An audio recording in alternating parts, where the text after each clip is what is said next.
251 bertemu lagi, 6. Apa, nomor pribadiku, Nyonya yang menelepon. Ketika Leng Xicheng mendengar kata-kata penting ini, ia segera membuang kertas penyerap ke tempat sampah tanpa mengatakan apa-apa. Ia melangkah lebar ke sana, melihat kontak penelepon yang baru saja menutup telepon, dan segera menelepon nomor itu balik. Leng Xicheng sedikit mengernyit. Setelah menunggu beberapa saat, terdengar suara dingin di telepon, nomor yang Anda panggil telah dimatikan. Silakan coba lagi nanti. Leng Xicheng mengerutkan kening lebih dalam. Jika ia tidak meletakkan ponsel pribadinya di dalam saku jasnya dan melepaskannya untuk dibawa sekretaris Cheng ketika ia pergi ke kamar mandi, ia pasti tidak akan melewatkan panggilan itu. Leng Xicheng pun segera bertanya, apa yang istriku katakan? Nyonya menutup telepon tanpa mengatakan apa-apa. Leng Xicheng memegang teleponnya dan berpikir sebentar. Kemudian, ia segera memerintah sekretaris Cheng, telepon Physician dan coba cek apa yang terjadi. Apakah Nyonya sakit, atau terjadi masalah lagi dengan keluarganya? Sekretaris Cheng mengangguk dan menjalankan perintah itu dengan patuh. Ia segera menelepon Physician dan panggilan dengan cepat terhubung. Sekretaris Chen langsung bertanya, apakah ada yang terjadi dengan Nyonya hari ini? Apakah tubuhnya tidak nyaman? Apakah ibu dan kakaknya datang mencarinya? Pembantu menjawab dengan bingung, tidak ada. Nyonya hari ini sangat baik. Bibi Wu juga tidak datang mencarinya. Leng Xicheng terlihat bingung, kalau begitu, mengapa Gu Qingqing meneleponku tapi kemudian segera menutup teleponnya? Apakah Gu Qingqing khawatir padaku? Memikirkan tentang ini membuat seluruh tubuh Leng Xicheng mendadak menjadi kaku. Seolah-olah ada aliran panas yang mengalir dari atas kepalanya dan membuat seluruh tubuhnya menjadi hangat.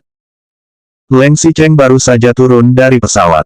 Jika Gu Qingqing benar-benar tulus hati, ia pasti bisa memeriksa waktu lepas landas dan pendaratan penerbangan Leng Xicheng. Bahkan, jika Gu Qingqing hanya menanyakan kabar keselamatannya secara formal, itu juga lebih baik daripada sikapnya yang tidak peduli di masa lalu. Leng Xicheng mengambil alih ponsel sekretaris Cheng dan bertanya, kalau begitu, mengapa Nyonya meneleponku dan kemudian menutup teleponnya? Pembantu sontak terkejut ketika mendengar suara Leng Xicheng dan langsung menggelengkan kepalanya, tidak tahu, Tuan. Apakah perlu saya tanyakan pada Nyonya?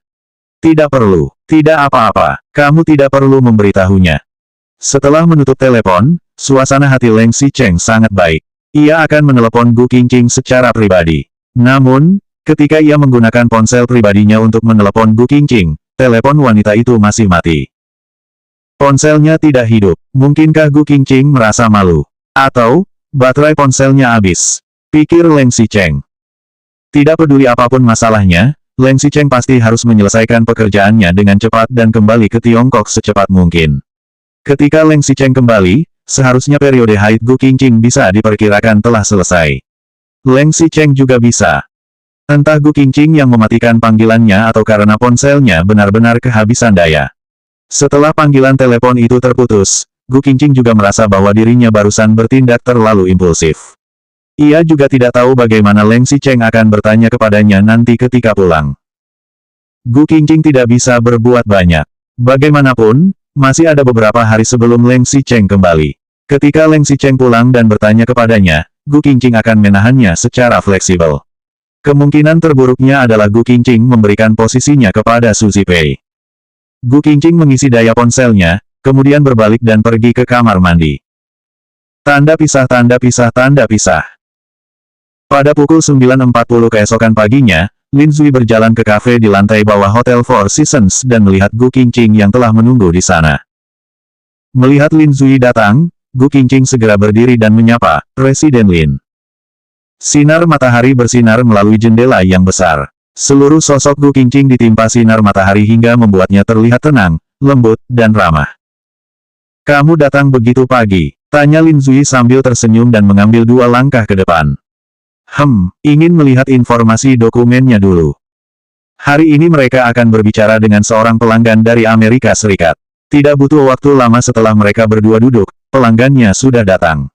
Hanya saja, pelanggan itu tidak datang sendiri, tetapi membawa rekan kerjasamanya yang ternyata adalah Ni Zining. 252 bertemu lagi 7. Ni Zining sempat bertemu dengan Lin Zui kemarin sore karena iklan gulungan kertas Qinying Daily Chemical. Sekarang, Ia datang bersama Stephen yang merupakan temannya dari Amerika Serikat sekaligus salah satu rekan kerjasamanya.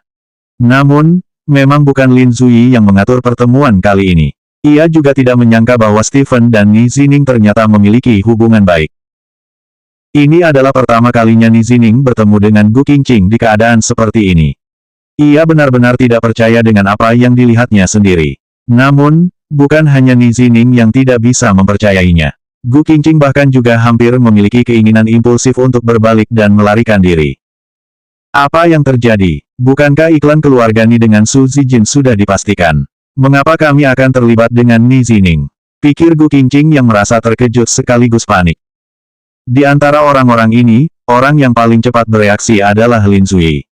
Ia segera tersenyum dan berbicara dalam bahasa Inggris dengan fasih. Selamat pagi, Tuan Stephen. Saya Yo, senang bertemu dengan Anda dan, Tuan Ni, sangat senang bisa bertemu dengan Anda lagi. Ini adalah asisten saya, Nona Gu. Setelah Gu Qingqing tercengang untuk beberapa saat, ia segera tersadar kembali. Kemudian, ia tersenyum dan berkata, selamat pagi, Tuan Stephen dan Tuan Ni. Sapaan, Tuan Ni, itu segera menarik Ni Zining kembali ke kenyataan. Wanita di depannya mengenakan setelan rapi dan rok, rambutnya juga digelung ke atas, dan sepatu hak tingginya tidak terlalu tinggi. Gu Qingqing tampak seperti wanita pekerja yang cerdas dan mumpuni. Bagaimanapun, tujuan kedatangan Ni Zining kali ini adalah untuk membahas bisnis.